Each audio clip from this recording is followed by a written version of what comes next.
Hai guys, jadi di sini kami akan membuat podcast. Ayo, kami lagi nyari ruangan yang pas.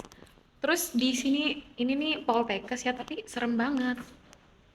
Kayak di sini kayak kan, serem banget, say. Jadi kami tadi sudah cari materi, tapi masih sedikit.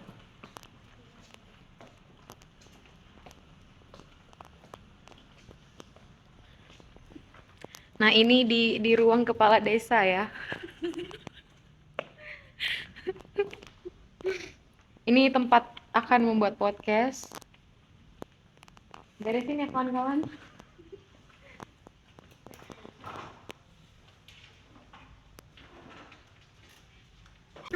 Jadi ini ada Hai, nama aku Murti Purvita. ini Hai, nama saya Sofi Nur Aurelia. ini Hai, nama saya Priscilla Sarah Safira. dan aku Bunga Aulia Sabila. Ayo kita mulai.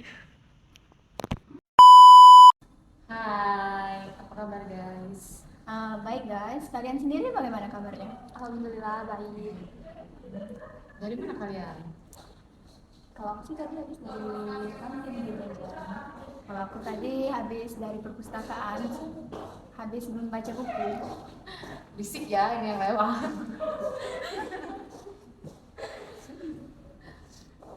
Jadi di sini kita mau membahas tentang Pancasila sebagai ideologi terbuka. Menurut kalian apa sih Pancasila itu? Baiklah, saya akan menjawabnya dari Bunga. Menurut umumnya sih pengertian Pancasila itu sendiri mempunyai arti berbatu sendi yang 5. Itu kan ada 5 sila yang sering kita dengarkan. Ada yang ketuhanan yang Maha Esa, kemanusiaan yang adil dan beradab, persatuan Indonesia, kerakyatan yang dipimpin oleh hikmat kebijaksanaan dalam permusyawaratan perwakilan, dan keadilan sosial bagi seluruh rakyat Indonesia. Dari bahasa Sengsekerta itu juga mempunyai arti pelaksanaan kesusilaan yang 5. Itu sih yang saya ketahui. Menurut umumnya Pancasila itu apa sih? Kalau menurut Dita apa tuh? Menurut aku Pancasila itu sebagai dasar negara dan ideologi negara. Bagaimana sih Pancasila itu bisa lahir? Pancasila itu awalnya terbentuk dari rapat-rapat Dekursi Jundikan atau BPU atau yang bisa kita sebut dengan BPUPKI yang dibentuk pada 29 April 1945. Pancasila itu sendiri dulu ketika membuatnya sih ada 3 orang yang merumuskannya sebelum menjadi Pancasila sebagai dasar negara dan ideologi ini sendiri. Dulu ada 3 orang yang merumuskannya.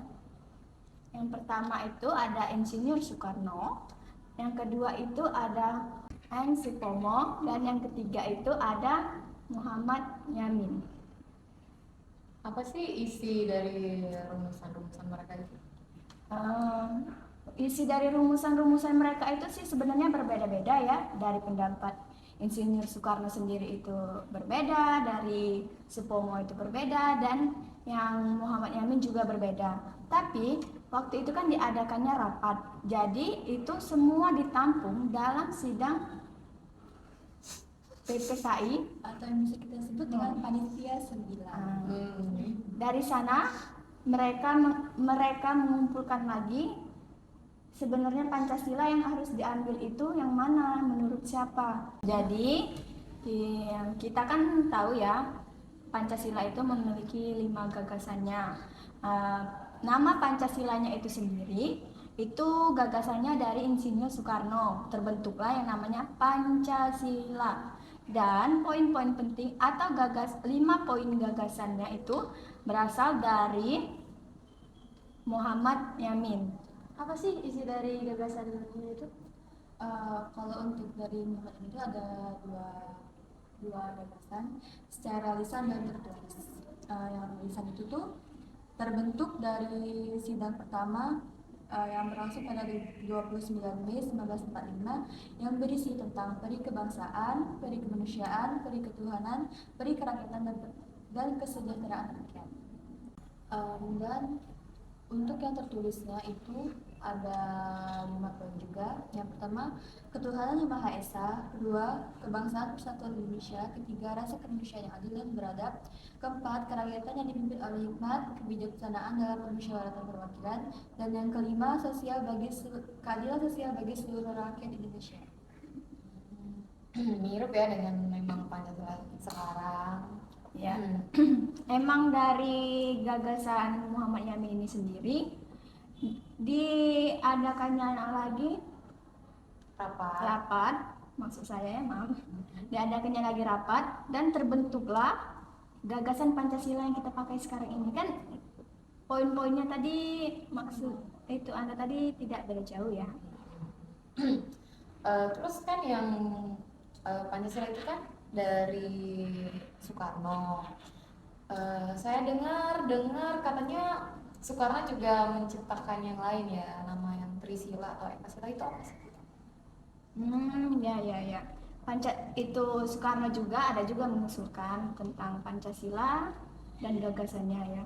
Tapi gagasan yang diberikan oleh Insinyur Soekarno sendiri banyak tidak diterimanya oleh warga-warga Indonesia atau yang berada pada sidang pada saat itu, karena gagasan yang dari Bapak Insinyur Soekarno sendiri itu lebih ke demokrasi ya. Tapi kan kita ini harus memikirkan bahwa negara kita ini Indonesia itu memiliki beragam, baik itu suku, terutamanya agama kan. Tidak semerta-merta kita harus demokrasi kan negara ini. Nah, maka dari itu mungkin dari sanalah tidak diambilnya gagasan yang dari Pak Insinyur Soekarno, tapi diambil saja kata-kata yang Pancasila itu sendiri. Terus kan tadi rekan saya bilang kalau misalnya gagasan Soekarno itu tidak diterima oleh warga Indonesia. Dan saat itu terbentuklah panitia 9 yang beranggotakan 9 tokoh, yaitu Insinyur Soekarno, Dr. Andes Muhammad Hatta, Mr. Maramis, Muhammad Yamin, Ahmad Subarjo, Abi Kusno Joko Sujoso, Abdul Kahar Muzaffar, Haji Agus Salim, dan Kiai Haji Abdul Wahid Hashim, yang membahas tentang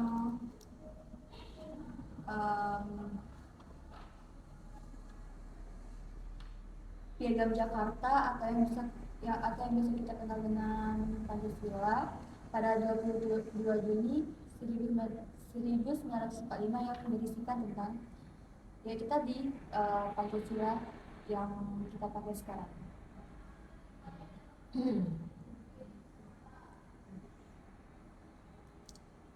Sebagai dasar negara sama.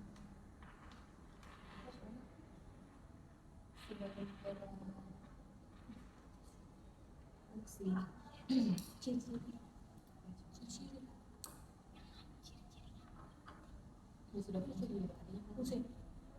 Menurut kalian apa sih fungsi Pancasila itu? Fungsi Pancasila dapat kita lihat selama ini ya. Fungsi Pancasila itu sendiri dapat digunakan sebagai pandangan hidup bangsa. Kan Pancasila itu terlahir dari bangsa itu sendiri, yaitu bangsa Indonesia.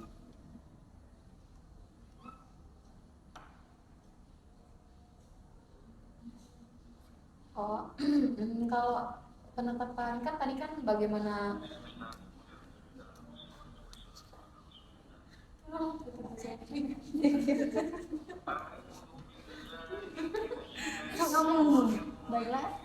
Baiklah, ada jeda sedikit ya.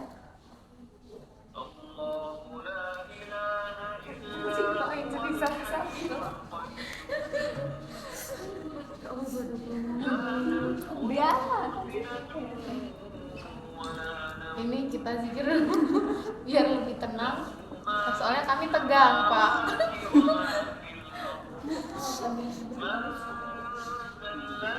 Mereka apa ini? Ada berarti sepi. Udah lagi ada maghrib.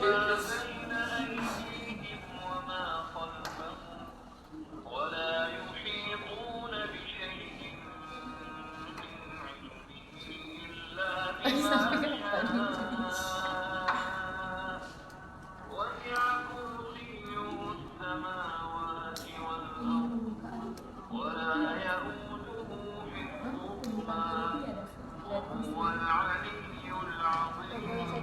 Awas, awas, agak ada yang mual.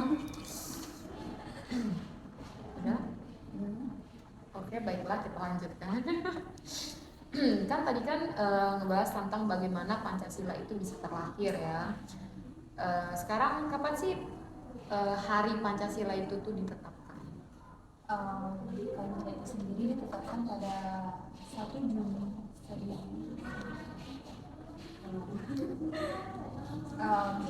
Pancasila itu sendiri itu ditetapkan pada 1 Juni bertepatan dengan Hari Libur Nasional yang diatur dalam Keputusan Presiden nomor 24 tahun 2016. Sebelum kita masuk ke topik inti, kita kan membahas Pancasila nih. Menurut kalian berdua, Pancasila itu sendiri sudah diterapkan nggak sih di warga negara Indonesia? Misalnya saja pelanggaran atau pelanggaran apa sebelum saja? sebelum Pancasila lahir tuh apa sih yang diterap sebagai dasar negara? Pancasila diterapkan, apa sih yang menjadi landasan dasar negara kita Indonesia?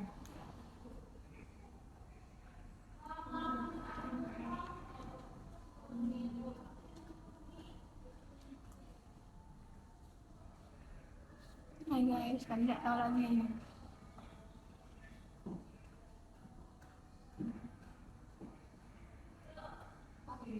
Bisa ada tahu nggak? No comment lah ngomong kayak gitu. Pancasila akhirnya dari benar bisa pada tanggal 18. Nggak nanya guys, pelanggaran Pancasila. Kan ketuhanan dia banyak sekali warga negara Indonesia sekarang ini tidak memiliki Sudah kita bahas Pancasila. Pancasila. Bahas Pancasila sebagai dasar negara. Iya. Tapi dah pas dikitanya baik Ideologinya iya. Boleh. Memperpanjang waktu. Iya. Ayo. Oke, menarik. Apa dia tadi? Ya, menurut kalian kan pastinya kan di setiap Pancasila itu kan ada pelanggaran. Bisa nggak kalian sebutkan contoh-contoh dari pelanggaran Pancasila itu? Dari sila pertama ya. Untuk sila pertama sendiri itu kan berisi tentang ketuhanan yang Maha Esa. Itu berarti kan tentang ketuhanan yang bersangkutan dengan Tuhan, agama. Tuhan kita. Banyak zaman sekarang ini orang-orang yang tidak bersikap berketuhanan yang Maha Esa. Contohnya seperti tidak toleransi terhadap sesama warga Indonesia, seperti mengganggu beragama lain ketika sedang beribadah, terus mengejek juga,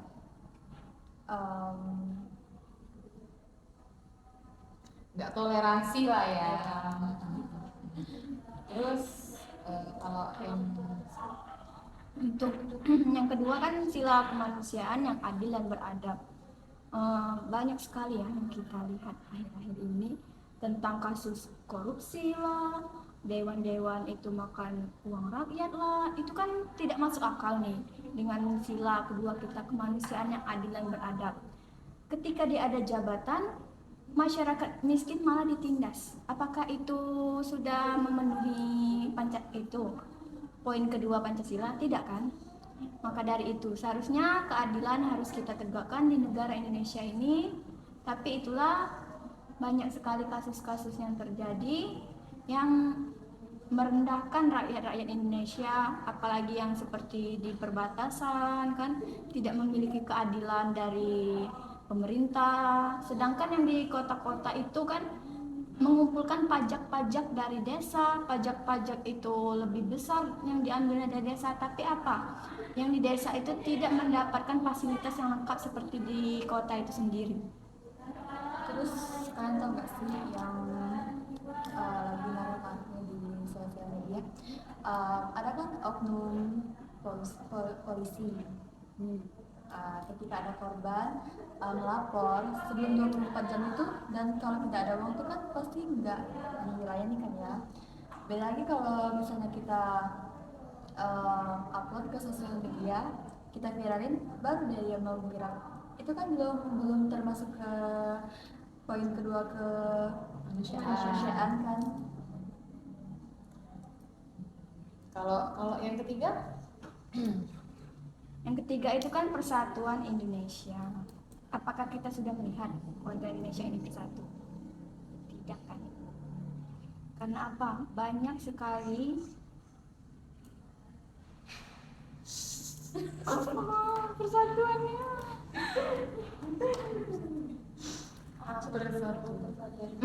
Banyak sekali akhir-akhir ini kan banyak sekali kasus-kasus perundingan. Kalian dengar gak sih kasus-kasus perundingan yang sering terjadi di sekolah-sekolah? Iya perundingan. Enggak. Apa bukan perundingan? Nah, ya, pembulian. Perundingan. Emang nak berunding? Santai, Cok. Ini baru kas, yang kami kayak kamu. Ayo balen. gimana kalau yang ketiga? Persatuan Indonesia. Sekarang kan ini kalian lihat nggak sih di media-media sosial itu terjadi pembulian anak-anak SD, mulai dari SD, SMP, SMA, bahkan mahasiswa pun itu ada. Tapi apakah pihak yang di atas itu mengatasinya bagaimana sih? Seharusnya menyadarkan bahwa kita ini adalah warga Indonesia yang memiliki semuanya, yaitu persatuan Indonesia itu sendiri. Tapi masih banyak maraknya oknum-oknum yang sering membuli, entah itu dari perbedaan suku, agama, ras. Seharusnya kan kita tidak boleh tuh melakukan itu. Tapi itu masuk juga di nilai kemanusiaan yang adil dan beradab ya. Iya sih. Tapi ya sih itu kan seharusnya kita itu sebagai warga negara Indonesia itu harus bersatu ya, nggak usah membeda-bedakan. Apalagi sekarang ini banyak pembulian itu karena fisik dan faktor ekonomi. Seharusnya kita sebagai generasi muda tidak melakukan itu. Tapi dengan keadaan kita sekarang yang lebih maju, itu pengaruh dari gadget, dari internet itu sendiri, media sosial itu merusak anak-anak generasi muda. Itulah sering terjadi pembulian, sering melihat Terjadi perpecahan kayak tawuran itu. Itu kan berasal dari internet sendiri. Kalau untuk poin yang keempat gimana? kerakyatan ya, apa itu? Kegiatan yang hadir Pimpin. ketika lumpuh Pancasila. Kerakyatan dipimpin oleh hikmat. Kebijaksanaan dalam permusyawaratan rakyat. Iya, yang keempat kan kerakyatan yang dipimpin oleh hikmat kebijaksanaan dalam permusyawaratan perwakilan. Kita lihat saja di desa-desa sudah sebelum pemilihan kan itu banyak sekali kepala desa yang mengajukan kampanye. Contohnya, ayo pilih saya berjanji akan saya turunkan bantuan apalah itu ya. Tapi apa janji mereka setelah mereka terpilih dan menang? Apakah warganya atau masyarakatnya itu dilihatnya lagi? Tidak. Adapun keputusan, misalnya ada anggaran dari pusat ya untuk desa, biasanya itu kan perlu ada musyawarah tuh antara masyarakat dan si kepala desanya itu sendiri. Tapi sering terjadi nih oknum-oknum, tapi tidak semuanya. Itu tidak ada musyawarah. Sering kita katakan itu korupsi lah. Kayak dejavu drama Kades Kurap Kudis kemarin ya. Ya, itu benar itu. Dia kan pertama sangat meyakinkan warga, oh ya pilih saya, ayo dukung saya, nanti saya berjanji. Tapi apa yang dilakukannya? Nyatanya tidak kan. Kalau Untuk poin kelima, apa itu Pancasila bagi seluruh rakyat Indonesia. Di sini kita tahu ya, pastinya, apalagi di sosial media itu, masih banyaknya berita beredar belum terpenuhinya keadilan sosial bagi seluruh rakyat Indonesia. Kayak pemerintah itu tidak adil kepada rakyat kecil. Kayak seperti contoh kasus yang di poin kedua tadi, kemanusiaan yang adil dan beradab. Oknum polisi yang tidak cepat melayani rakyat kecil yang tidak memiliki uang, kencengan. Lebih ke ekonomi dan jabatan ya. Iya. Kayak rakyat kecil itu tuh disuruh 24 jam itu, dan 24 jam itu tuh belum tentu kan dilayani, dibantu kayak gitu. Coba kalau misalnya pejabat tinggi yang itu langsung gercep. ya gercep, itu kan belum masuk ya ke poin kelima, keadilan sosial bagi seluruh rakyat Indonesia.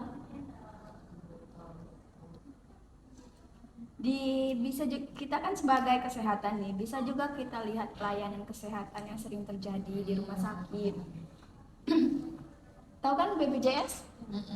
Kata orang kan, apa sih itu BPJS? Itu kan kartu orang nggak mampu. Padahal BPJS itu sendiri dibuat oleh Presiden untuk semua kalangan. Itu pun baik dari Polri, TNI, dan juga PNS atau pegawai lainnya. Itu juga memiliki BPJS sebenarnya, tidak hanya masyarakat biasa saja, tapi memang memiliki kelas. Tapi yang sering kita lihat dan terjadi di rumah sakit, tidak semua rumah sakit ya, maaf sebelumnya, sering terjadi misalnya ditanya nih kan, Bapak BPJS-nya kelas berapa ya Pak? Oh kelas 4. Nah Bapak satunya lagi kelas berapa ya Pak? Oh kelas 1. BPJS-nya ini BPJS khusus apa, pegawai negeri atau apa gitu. Nih sering terjadi itu orang melihat, oh ya sudah kami melayani yang Bapak ini dulu lah, Bapak ini lebih diutamakan karena berbeda kelas seperti itu. Nah seharusnya kita itu kan tidak boleh, sebagai warga negara Indonesia itu harus adil dalam kasus sosial, tidak membedakan ekonomi. Dan ada juga satu lagi itu tentang itu ya, sering ada pendaftaran umum, jalur umum, ada kan? Kata orang sering bilang, sudahlah kita nggak usah nih berobat nih pakai BPJS, pakai kartu apa bantuan dari presiden tuh, JIS apa itu ya? Tapi katanya lebih baik kita itu pakai yang umum saja. Kita didahulukan oleh pihak dari rumah sakit atau pihak dari puskesmas yang tempat kita berobat itu kan merupakan suatu yang tidak adil juga. Itulah mengapa warga Indonesia sering mengeluh, itu siapa yang beruang dialah yang ingin diutamakan. Jadi itu tadi ya contoh-contoh nilai pelanggaran Pancasila. dari Pancasila. Sekarang tuh kan lagi naik lagi tuh kasus dari Jessica yang tentang sianida tahun berapa sih itu? 2016 kalau nggak salah ya. Kan itu gimana tuh tanggapan kalian? Katanya Jessica tuh nggak bersalah tapi ya tetap salah ya di mata pengadilan karena buktinya kurang valid atau gimana juga nggak paham. Gimana tuh menurut kalian? Itu kan termasuk ketidakadilan ya di dalam negeri ini. Iya sih, dapat kita lihat kan di Pancasila itu ada poin tentang keadilan. Dari kasus Jessica ini kita lihat, walaupun ini kasusnya sudah lama diangkat lagi ya, mungkin orang kasihan melihatnya, dan kita juga bisa melihat seorang anak muda atau generasi asal Indonesia, apakah itu seorang anak generasi Indonesia itu terkurung di negerinya sendiri, apakah itu pantas? Seharusnya kita sebagai warga negara Indonesia itu memberikan keadilan kepada anak bangsa kita sendiri. Tidak mungkin dia jauh-jauh mencari ilmu sampai ke luar negeri untuk untuk belajar demi dia kembali lagi ke negaranya itu sendiri untuk membunuh apalah itu. Mungkin kan di generasi anak Indonesia ini sendiri memiliki tertanam 5 nilai Pancasila itu sendiri, tapi dari kasus ini kita tidak bisa juga ya menyalahkannya apakah dia salah, apakah dia benar, tapi kan sudah berjalan nih, kasihan juga kan, sudah 7 tahun dia. Masih panjang tuh Kak. 20 tahun. Nggak ngomong nggak Kak. Tapi ayo tulis. Tapi nyatanya negeri ini seperti itu ya. Iya.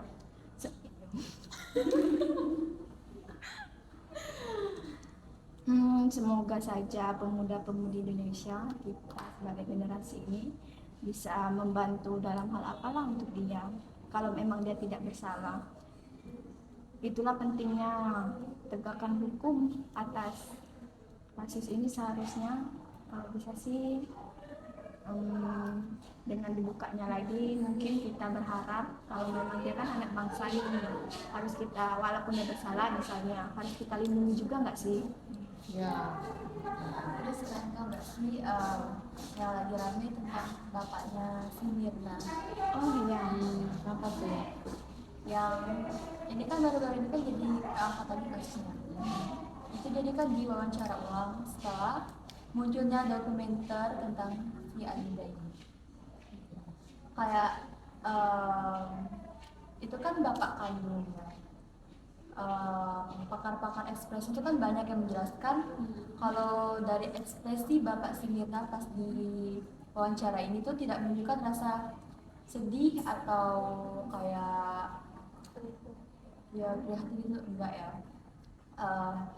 Jadi kayak ini tuh masuk ke poin sila kemanusiaan enggak sih? Kayak sebagai bapak kandung Tua ya, Iya, dia sebab- nggak ada rasa sedih apa bagaimana anak meninggal. terus juga kayak warga-warga di sosial media itu kayak berkomentar suka hati kayak gitu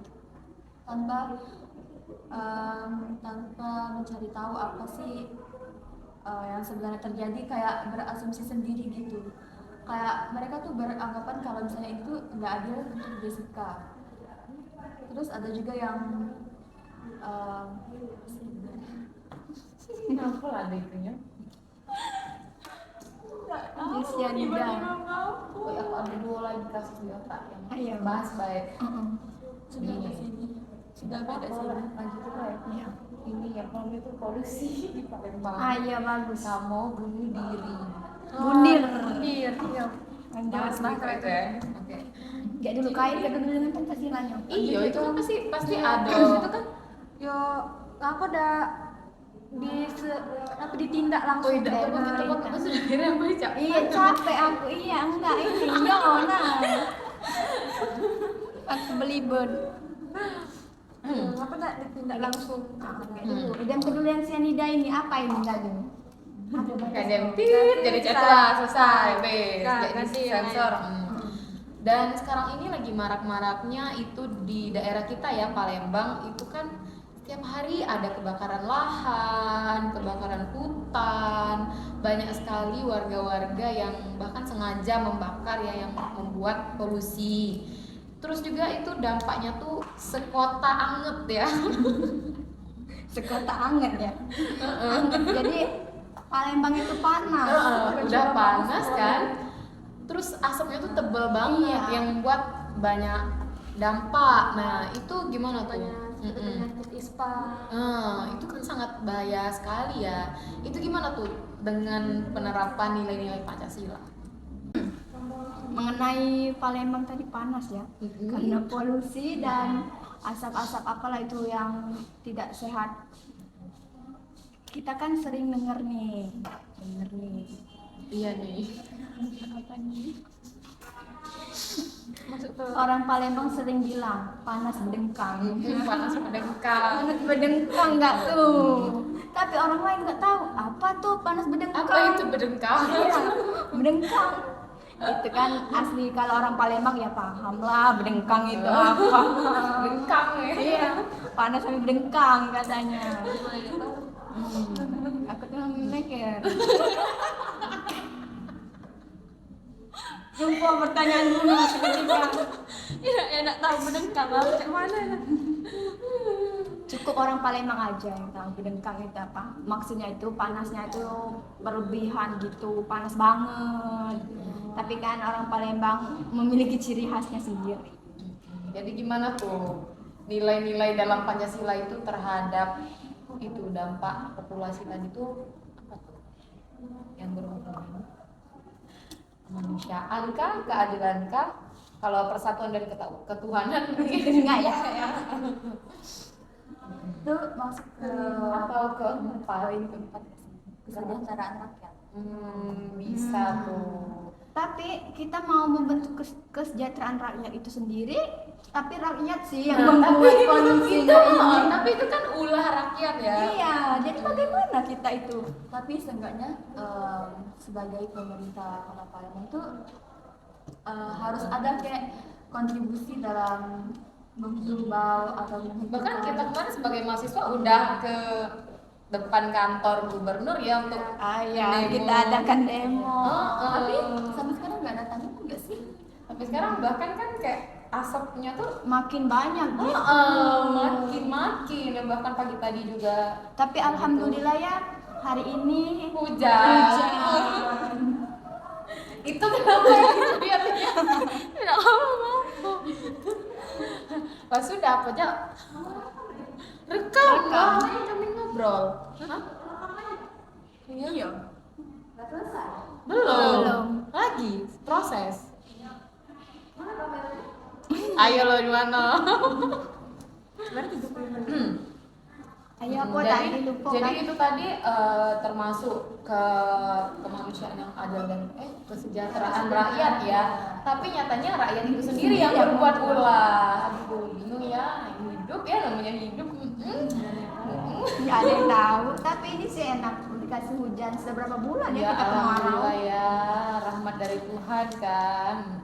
Kan kita punya Allah. Itulah harusnya kita menerapkan nilai ketuhanan yang Maha Esa.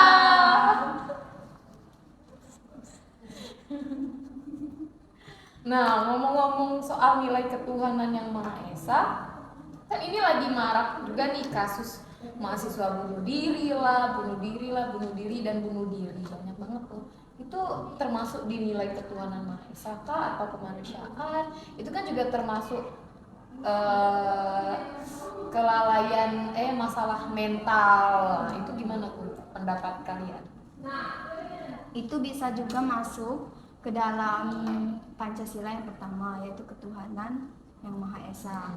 Di Indonesia kan tidak hanya satu agama nih, banyak agama-agama yang lain yang memiliki aturannya sendiri. Apakah misalnya nih agama Islam, kalau bunuh diri itu kan dilarang nih. Tapi sekarang banyak marak mahasiswa itu yang bunuh diri karena gimana ya, sebagai mahasiswa itu bebannya gimana gitu, ini tugas ini susah dan itu mengerjakannya itu kadang mengeluh seperti tidak bisa mengerjakannya, tapi nggak tahu Curhat. Tertekan, tertekan. Dari sekian banyak kasus itu nggak melulu tentang masalah tugas. Ya, saya pernah dengar nggak sih tentang lingkungan pertemanan kayak dalam bahasa sekarang itu circle ya. Circle. Mungkin circle-nya yang toksik, bisa jadi kan mungkin emang ada oknum. Yang bikin mahasiswa yang bunuh diri itu tertekan terus milih jalan yang Ya, jalan terakhir untuk pulang. padahal kan kalau di Islam itu kan dilarang banget ya kalau Ya, soal bunuh diri. kayak gini. Pulang sebelum dijemput ya.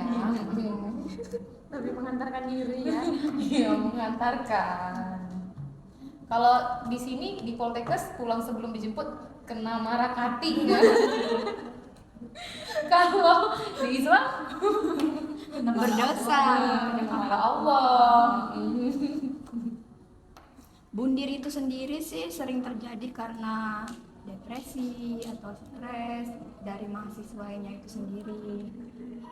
Seharusnya misalnya nih dari pihak kampus nih, misalnya ada nih kasus banjir, mahasiswanya itu sendiri, seharusnya ada pergerakan nggak sih? Apakah ada seperti webinar, ada tentang fisiologi Ya, atau mental ketenangan, health yang diadakannya seminar seperti itu agar mahasiswa itu gimana ya, agar tidak terfokus mikirnya tugas lah, apalah, stres dia memikirkan semua itu, jadi dia nggak kuat, lebih ke ya sudahlah, saya nggak bisa lagi, saya bundir, sering terjadi itu. nanti kita ajuin prokernya ya. Seminar mental health. Terus kalian tahu nggak sih maraknya kasus bunuh diri itu bukan dari mahasiswa ada loh. Waktu itu kan aku kan scroll Twitter tuh ya, tiba-tiba nemu postingan bocah SD, anak SD kelas 5 SD bunuh diri gara-gara dibully sama temen. Itu kan, itu kasus pembulian yang kata Sofi tadi. Iya, kan negara kita ini gimana sih? Kan ada nih Persatuan Indonesia, tapi tetap aja nih pembulian itu marak terjadi. Oknum-oknum Nah, ya itu maksud yang saya. banyak membuli, merundung. Itu gimana ya meminimalisirnya? Iya. Sekarang kan tidak menyalahkannya nih, banyak internet. Anak-anak kecil aja sekarang sudah memegang gadget. Itu merusak loh sebenarnya. Tapi kan dengan kemajuannya teknologi kita tidak bisa, oh ya sudah, kita nggak usah deh main gadget. Tapi nanti pasti ada yang bilang, kamu nggak Ketinggalan zaman. harusnya kan, nah itu saja termasuk loh bully. Jadi itulah ya kasus-kasus yang melanggar nilai-nilai Pancasila. Pancasila itu kan terbagi berbagai ideologi ya. Salah satunya Pancasila sebagai ideologi terbuka. Di sini kita akan bahas itu ya. Sesuai tema kita, akhirnya kita masuk juga di sini ya.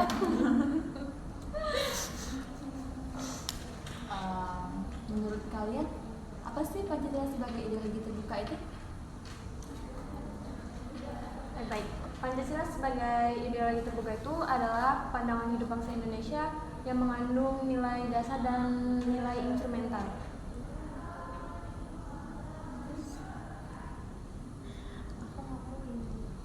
Pancasila sebagai ideologi terbuka. Lanjut ya. Dan juga dapat berinteraksi. Pancasila sebagai ideologi terbuka juga dapat berinteraksi dengan perkembangan zaman dan dinamika secara internal. Berarti bisa kita lihat ya, Pancasila itu bisa tetap Pancasila, tapi dengan perkembangan zaman dia bisa mengikutinya tapi tidak berubahnya. Ya, betul.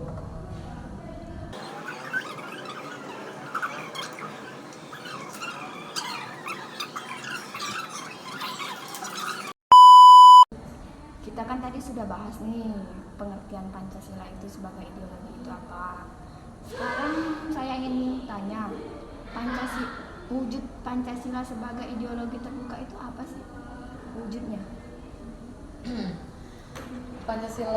Perwujudan Pancasila sebagai ideologi terbuka itu bersifat terbuka karena selalu bisa dinamis mengikuti perkembangan zaman yang kata kamu tadi kan. Iya. Dan nilai-nilainya tetap relevan meskipun tidak berubah.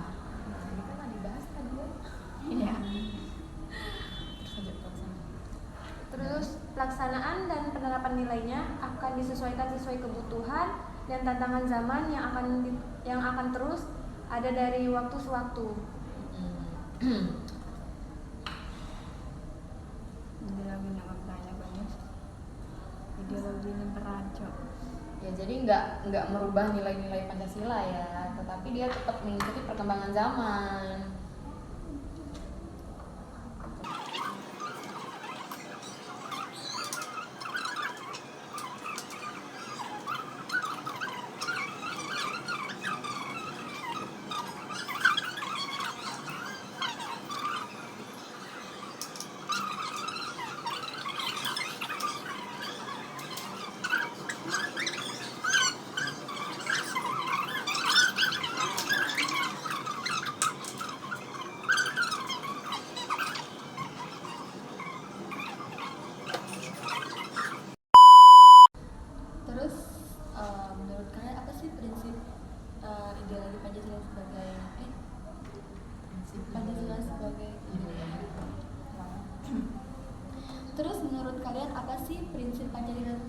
Pancasila sebagai ideologi terbuka itu?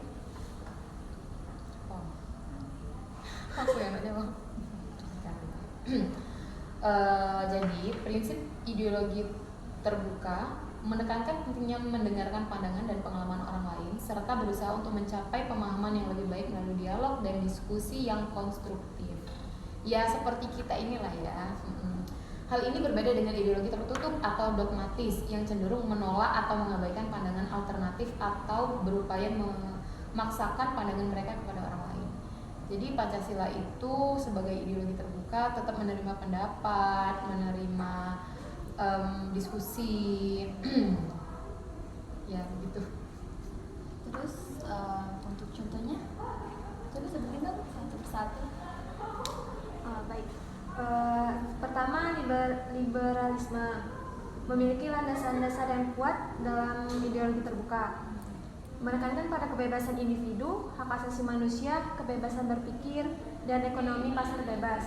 Ideologi ini memandang keberagaman dan perbedaan sebagai kekuatan positif dalam masyarakat. Yang kedua,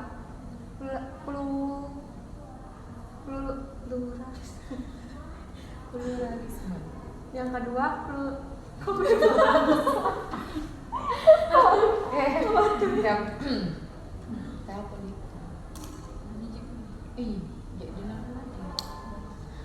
Yang kedua yaitu pluralisme. Sudahlah, aku udah bisa ngomong pop tadi. Pluralisme adalah ideologi terbuka yang mengakui dan menghargai keberagaman politik, sosial, budaya, dan agama dalam suatu masyarakat. Pluralisme menekankan pentingnya pengakuan terhadap kelompok-kelompok minoritas dan pendapat yang berbeda, serta menciptakan mekanisme yang memungkinkan dialog dan kompromi di antara mereka. Kemudian yang ketiga yaitu humanisme. Humanisme adalah ideologi terbuka yang menempatkan kepentingan dan kesejahteraan manusia sebagai prioritas utama. Ini melibatkan menghormati hak asasi manusia, kebebasan berpikir, keadilan sosial, dan peningkatan kualitas hidup. Humanisme mengakui nilai-nilai universal yang dapat diadopsi oleh berbagai latar belakang budaya dan ideologis. Yang keempat,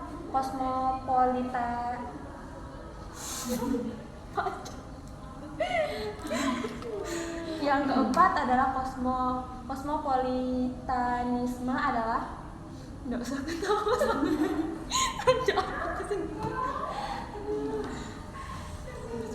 Tengok meja ini.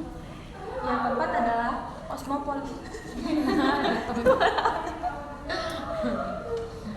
Ya ada meja Ngapa Pak yang itu nunduk mengeningkan cipta?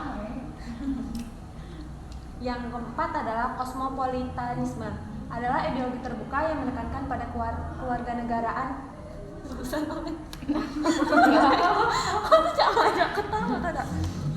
Yang keempat adalah kosmopolitanisme adalah ideologi terbuka yang menekankan pada kewarganegaraan global dan pandangan yang melampaui batas nasional. Ini mencakup prinsip-prinsip inklusivitas, saling pengertian dan kepedulian terhadap kesejahteraan umum di seluruh dunia, mengakui pentingnya kerjasama internasional dan pemecahan masalah bersama dan menghadapi tantangan global. Yang kelima, gimana? Dan yang kelima yaitu feminisme. Feminisme adalah ideologi terbuka yang bertujuan untuk mencapai kesetaraan gender di semua aspek kehidupan. Ini melibatkan pengakuan terhadap peran dan kontribusi perempuan dalam masyarakat serta penolakan terhadap diskriminasi masyarakat dan kekerasan berbasis gender. Feminisme menghargai keberagaman pengalaman dan perspektif perempuan serta berusaha untuk menghapuskan sistem patriarki yang membatasi kebebasan dan kesetaraan. Itulah contoh-contoh dari ideologi terbuka. Kalian kan sudah nih membahas beberapa contoh-contoh ideologi terbuka. Tadi saya nggak sengaja nih dengar poin yang kedua atau yang tiga ya tentang pluralisme. Ya salah. Pluralitas. Ya kan? Kok pluralitas? Pluralisme. Iya lah pluralisme ya. Oh salah. Aku pluralitas nulisnya. Pluralisme. Kan susah. Pluralisme. kalian kan sudah nih menyebutkan contoh-contoh ideologi terbuka. Tadi aku nggak sengaja dengar ada yang poin pluralisme. Itu sih, coba sih berikan contohnya apa aja tuh, dan apa sih pluralisme tadi? Contoh-contoh yang Contoh pluralisme dalam ideologi terbuka. Udahlah sejam. sejauh Kumpul aja udah. Contoh penerapan pluralisme dalam kehidupan Kayak sehari-hari. kau tadi ya? Contohnya apa? Mana? ini bukan pluralitas tapi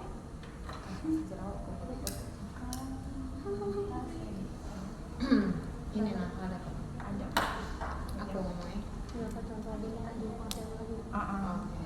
Bella, nggak tanya. Ya, coba pengertiannya dulu. Baik, pengertiannya itu ideologi terbuka yang mengakui dan menghargai keberagaman politik, sosial budaya, dan agama dalam suatu masyarakat.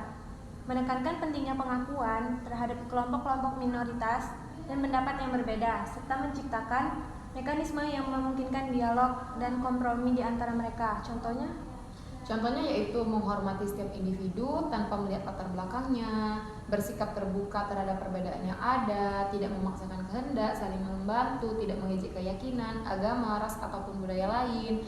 Terus juga diskusi, kerja sama, gotong royong, berkelompok, ya begitu. Itu termasuk ke dalam Pancasila nggak sih yang kita bahas di awal tadi? Termasuk di Persatuan Indonesia. Iya. Tuh. Ayo lagi ini tidak sama lagi, udah nggak sukanya. Coba kita kasih kan pluralisme. Coba kalau liberalisme apa? Karena ini Tidak, berikut negara yang menerapkan. Pokoknya ada sih negara yang menerapkan ideologi terbuka itu apa Wih, saja? kita ini Indonesia. ini dulu nah. Terus juga kita atau ada mereka ngomong selain Indonesia negara yang menerapkan Negara ideologi mana? terbuka itu tuh sebutkan. iya. Nah, kita kupas tuntasin udah sampai 5 Nggak pas Jepak maju. Apa ya. tadi? Coba Apa contoh Liberal dulu, dan kaget tuh bahas yang itu negara mana baik selain Indonesia yang Nah, ini liberal nih, mainstream. Sehingga kita patut bersyukur bahwa Indonesia itu tidak liberal. liberal itu kan demokrasi itu keras, ya nggak sih? Ideologi liberalisme sejarah Coba selain liberal apa? perkembangan Indonesia itu. bahas itu dulu sih, selain Indonesia negara apa aja sih yang ideologi Yang yang pakai ideologi terbuka? Memakai. Yang menerapkan. menerapkan. Belanda. Belanda sudah menjajah Indonesia. Dan itu kita itu apa namanya tuh kita omong yang Belanda nih apa dia, Kanada nih apa gitu Kita baca. biar pandang lanjut. Terus negara apa aja sih yang menerapkan ideologi terbuka itu? Coba jelasin satu-satu. Ya selain kita Indonesia kan, mungkin ada negara lain. Kira-kira negara mana ya? Baik. Pertama itu Belanda. Belanda sering dianggap sebagai salah satu negara yang memiliki ideologi terbuka terhadap berbagai aspek kehidupan. Negara ini dikenal dengan tradisi toleransi dan penghargaan terhadap kebebasan berekspresi, hak asasi manusia, dan kebebasan berpikir. Belanda juga memiliki kebijakan imigrasi yang inklusif dan mendukung pengakuan hak minoritas. Yang kedua, Kanada. Kanada dianggap sebagai negara yang menganut ideologi terbuka dalam hal multikulturalisme dan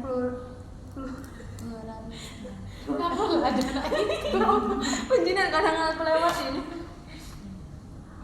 Multikulturalisme. Lupa gitu.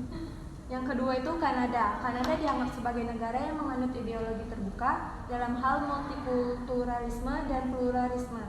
Negara ini yang kedua itu Kanada. Kanada dianggap sebagai negara yang menganut. Yang kedua adalah Kanada. Kanada dianggap sebagai negara yang menganut ideologi terbuka. Negara ini memiliki kebijakan yang mendukung keberagaman budaya, bahasa, dan agama. serta melindungi hak-hak individu dan kelompok minoritas. Kanada menghargai kesetaraan gender, kebebasan beragam, dan mendukung inklusivitas dalam politik dan masyarakat. Gimana tuh yang ketiga?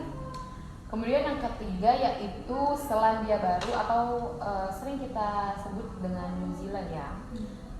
Selandia Baru sering diakui karena menerapkan ideologi terbuka dalam kebijakan sosial, politik, dan budaya. Negara ini memiliki kebijakan multikulturalisme yang kuat, melindungi hak-hak asasi manusia, dan mempromosikan kesetaraan gender. Negara ini juga dikenal dengan pendekatan inklusif dalam kebijakan imigrasi dan pengakuan terhadap suku-suku Maori sebagai bagian integral dari identitas nasional. Dan negara keempat yaitu Swedia. Swedia sering dikaitkan dengan ideologi terbuka terhadap kebijakan sosial dan ekonomi. Negara ini memiliki kesejahteraan tradisi yang kuat, di mana pemerintah memberikan perlindungan sosial yang luas, menghargai kesetaraan gender, dan mempromosikan kebebasan berekspresi. Ya, mirip dengan New Zealand tadi ya. Swedia juga dikenal dengan sikap inklusifnya terhadap imigran dan pengungsi. Dan yang terakhir yaitu Norwegia. Norwegia sering dianggap sebagai negara yang menganut ideologi terbuka dalam kebijakan sosial dan politiknya. Negara ini memiliki sistem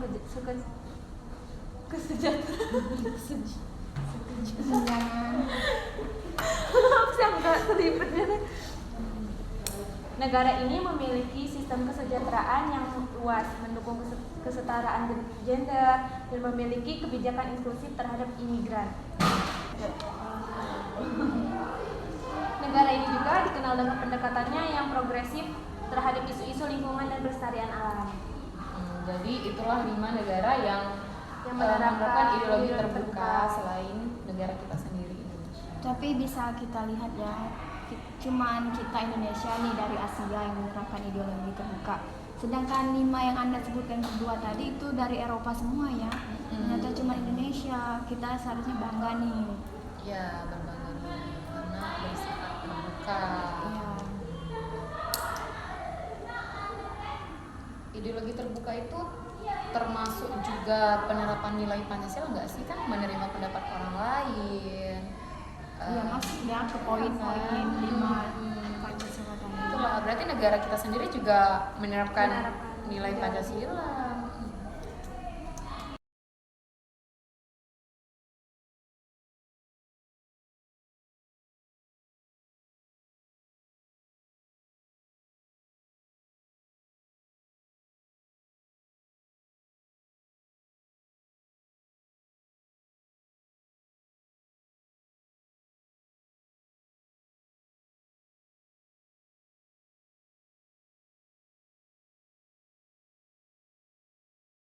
Menurut tadi kan ada juga nih ideologi, contoh ideologi sebagai kau menyebutnya ribet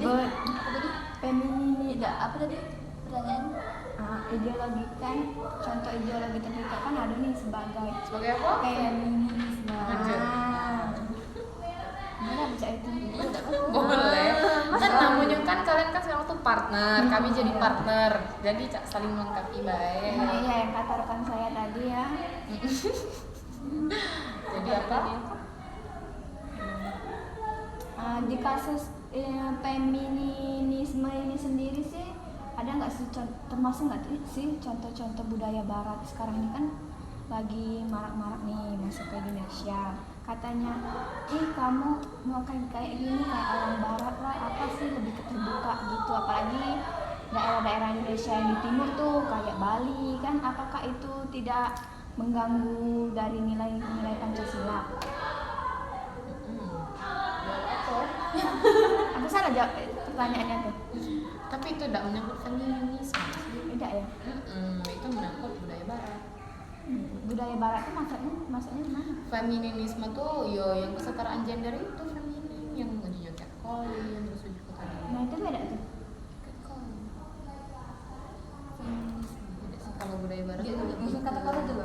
Apalagi itu contoh. Nah, humanisme tuh apa sih manusia? Iya. Kosmopolitanisme. Capek ya baca ini juga. Sejam kok. Karena pembahasan kita jadi berat, telah jadi capek. Coba menggibah. Tahan berjam-jam. Di sini.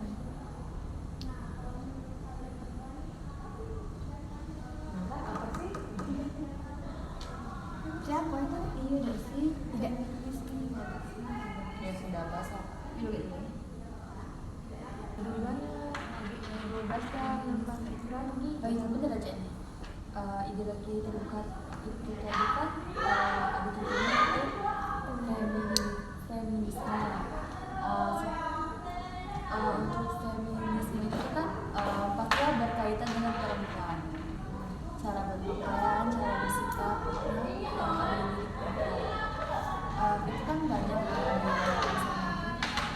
kayak di pinggir jalan, di tempat kayak di pinggir jalan, di tempat umum kayak gitu banyak kayak Kupu-kupu malam.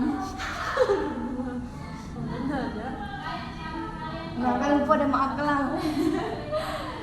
banyak kan kayak orang kayak melakukan catcalling itu bukan kayak cuma menyuruhkan godain si perempuan itu, tapi ada juga yang kayak lebih bebas Kayak lebih melecehkan. iya melecehkan.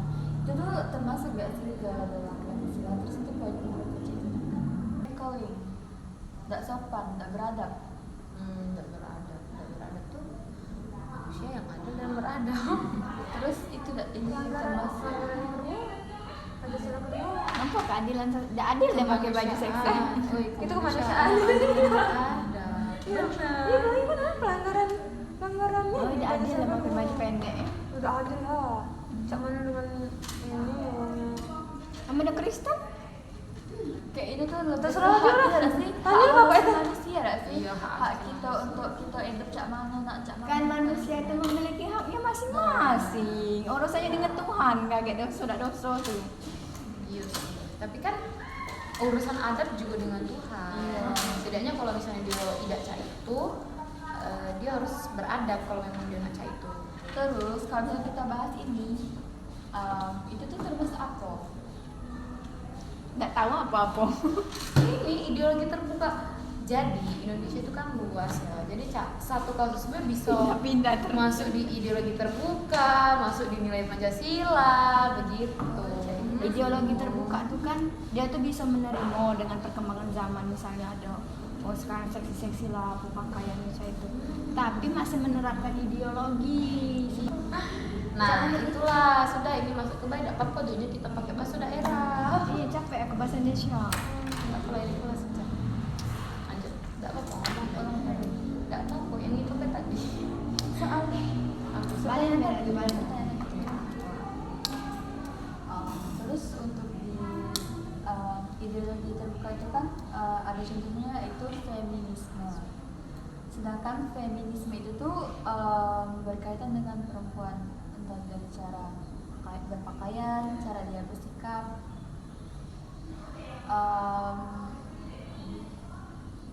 Untuk poin Pancasila yang belum dan apa coba tadi kalimatnya? Nah, menurut aku bahasan tadi kan kita lah bahas tentang ini. Tapi bahasa kita ya oke masuk ke nah pertanyaan yang lain. Apa jangan Nggak tahu kak lalu ke yang tadi. Ini kan kayak yang nanya nih. Indonesia ini kan menerapkan ideologi terbuka, artinya menerima apa namanya itu pendapat-pendapat, kelakuan-kelakuan yang kurang, tapi ya mengikuti perkembangan zaman tadi walaupun itu tidak baik. Tapi tidak mengubah, tidak bisa menerima pendapat-pendapat. Ya sebagai ideologi terbuka.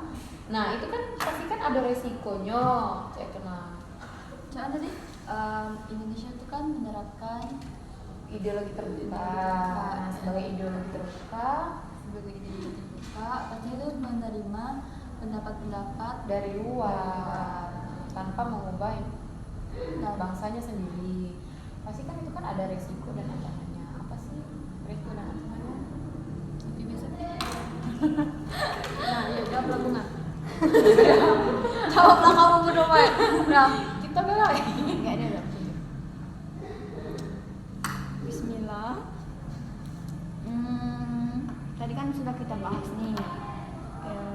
Indonesia ini kan ada memakai ideologi terbuka.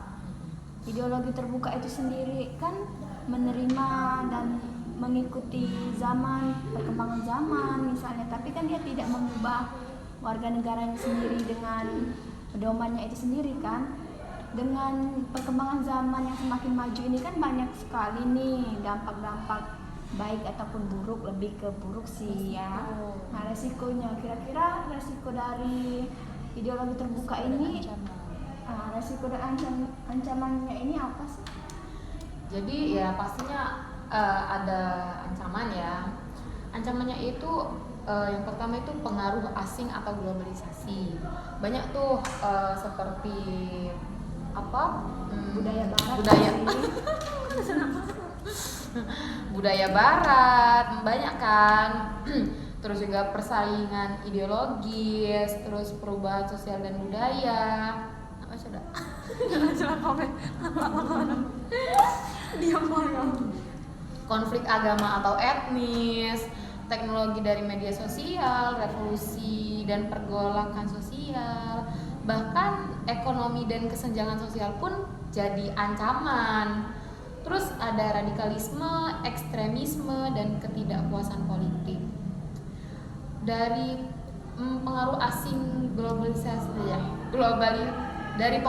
globalisasi itu dapat membawa masuk ide-ide, nilai-nilai dan budaya dari luar yang bertentangan dengan ideologi lokal. Ini bisa mengancam stabilitas ideologi yang ada dengan membawa perubahan yang tajam dalam pandangan masyarakat. Jadi ini nih bisa memasukkan budaya barat. Terus untuk persaingan ideologis ini berbeda, bisa mengancam keberlanjutan atau dominasi sebuah ideologi. Persaingan ini dapat terjadi dari tingkat nasional ataupun internasional dan bisa berdampak pada pergeseran dalam dinamika sosial maupun politik. Kemudian untuk perubahan sosial dan budaya, itu masyarakat dapat meruntuhkan nilai-nilai yang mendukung ideologi tertentu. Ketika masyarakat mengalami perubahan secara drastis, ideologi itu sudah mapan dan dapat dihadapkan pada tantangan besar.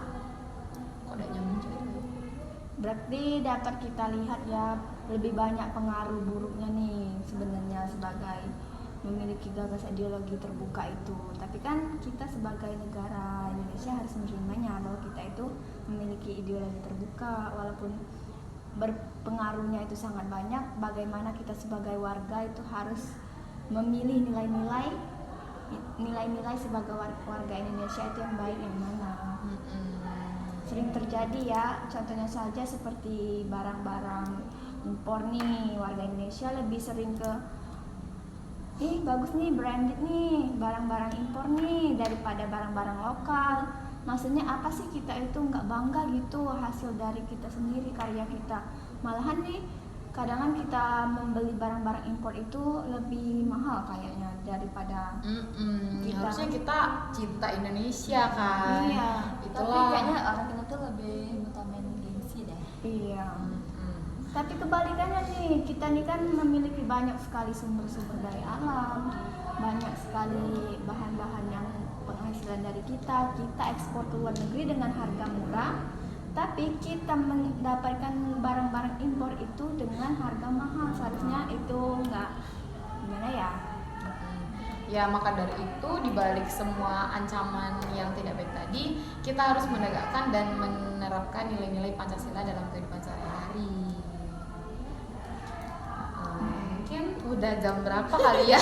Kita cukupkan saja sampai di sini. Udah lama perbincangan kita ini ya.